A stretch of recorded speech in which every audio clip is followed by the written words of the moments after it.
Urdu teacher کے معزز ناظرین السلام علیکم۔ آج جس کتاب کا خلاصہ آپ کی خدمت میں پیش کریں گے وہ ہے ذہنی دباؤ سے نجات۔ اس کے مصنف ہیں ڈیل کارنیگی اور اسے اردو میں ترجمہ کیا ہے ایس ناز نے۔ جس طرح کتاب کے نام سے ظاہر ہے، اس کتاب میں یہ بتانے کی کوشش کی گئی ہے کہ انسان ذہنی جو دباؤ ہے، ڈپریشن ہے، اس سے نجات کیسے حاصل کر سکتا ہے۔ شروع میں مصنف نے دنیا میں رہنے والے انسانوں کی دو اقسام کے حوالے سے ہمیں بتانے کی کوشش کی ہے۔ مصنف کا کہنا ہے کہ دنیا میں دو قسم کے انسان رہتے ہیں۔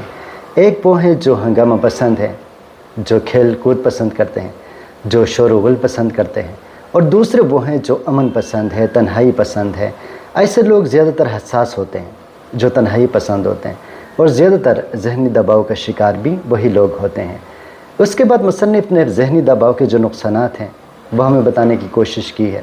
مصنف کا کہنا ہے کہ جب تک آپ ذہنی دباؤ سے نجات حاصل نہیں کر سکتے تب تک آپ کامیاب زندگی نہیں بسر کر سکتے، اور اس کے ساتھ ساتھ جو ذہنی دباؤ ہے یہ بڑی بڑی بیماریوں کا سبب بھی بن سکتا ہے، جیسے ٹیومر، جیسے کینسر۔ لیکن یہ لازمی نہیں ہے کہ خواہ مخواہ ہی جو ذہنی دباؤ ہے یہ ان بیماریوں کو جنم دے۔ ان کی وجوہات کچھ اور بھی ہو سکتی ہیں، لیکن پھر بھی ذہنی دباؤ جو ہے ان بیماریوں کو جنم دے سکتا ہے۔ اس کے بعد کچھ اقدامات مصنف نے ہمارے سامنے رکھا ہے کہ ان اقدامات پر اگر آپ عمل کریں گے تو آپ ذہنی دباؤ کو کم کر سکتے ہیں یا ختم کر سکتے ہیں۔ جیسے سب سے پہلا اقدام اس نے یہ کہا ہے کہ آپ مثبت سوچنا شروع کریں۔ جتنا آپ منفی سوچیں گے، آپ کے ذہن پر منفی خیالات ہوں گے، آپ ذہنی دباؤ کا شکار ہو جائیں گے۔ اس کے ساتھ ساتھ انہوں نے یہ مشورہ دیا ہے کہ آپ ورزش کیا کریں، واک کیا کریں، اور مناسب غذا کا استعمال کریں۔ دل سے جو حسد ہے یا بغض ہے اور منفی رویے ہیں ان سے اجتناب کریں۔ دوسری بات اس نے یہ کی ہے کہ دوسروں کو متاثر کرنے کی کوشش کریں، اپنی شخصیت کو بہتر سے بہتر بنائیں۔ آپ جتنا اخلاق کے ذریعے، اچھے لباس کے ذریعے اور پرکشش شخصیت کے ذریعے دوسروں کو متاثر کریں گے، آپ خوش رہیں گے، اور ایک مقصد کے تحت آپ جینا شروع کریں۔ اگر آپ کے دل میں مقصد ہوگا تو آپ کے خیالات اس مقصد پر فوکس ہوں گے، اور اس طریقے سے آپ ذہنی دباؤ پر قابو پا سکتے ہیں۔ اور دل میں محبت اور ہمدردی کے جذبات پیدا کریں۔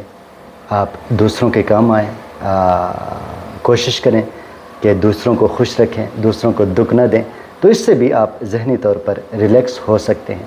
اور الفاظ بھی بدلیں، یعنی اکثر جو الفاظ ہم استعمال کرتے ہیں مایوسی کے الفاظ، دکھ کے الفاظ، کوشش کریں کہ ان پر قابو پائیں اور ان کی جگہ اچھے الفاظ کا استعمال کریں، مثبت الفاظ کا استعمال کریں، اور خود کو وقت کے مطابق تبدیل کرنا سیکھیں، یعنی خود میں لچک پیدا کریں اور خود کو وقت کے ساتھ ساتھ اپڈیٹ کریں۔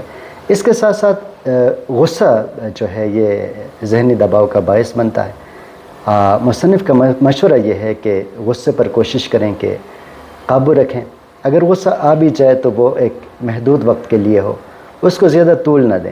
جتنا آپ اس کو طویل بنائیں گے، اس کا دورانیہ جتنا لمبا ہوگا اتنا ہی آپ ذہنی دباؤ کا شکار ہو جائیں گے۔ تو یہ تھا کتاب کا مختصر خلاصہ۔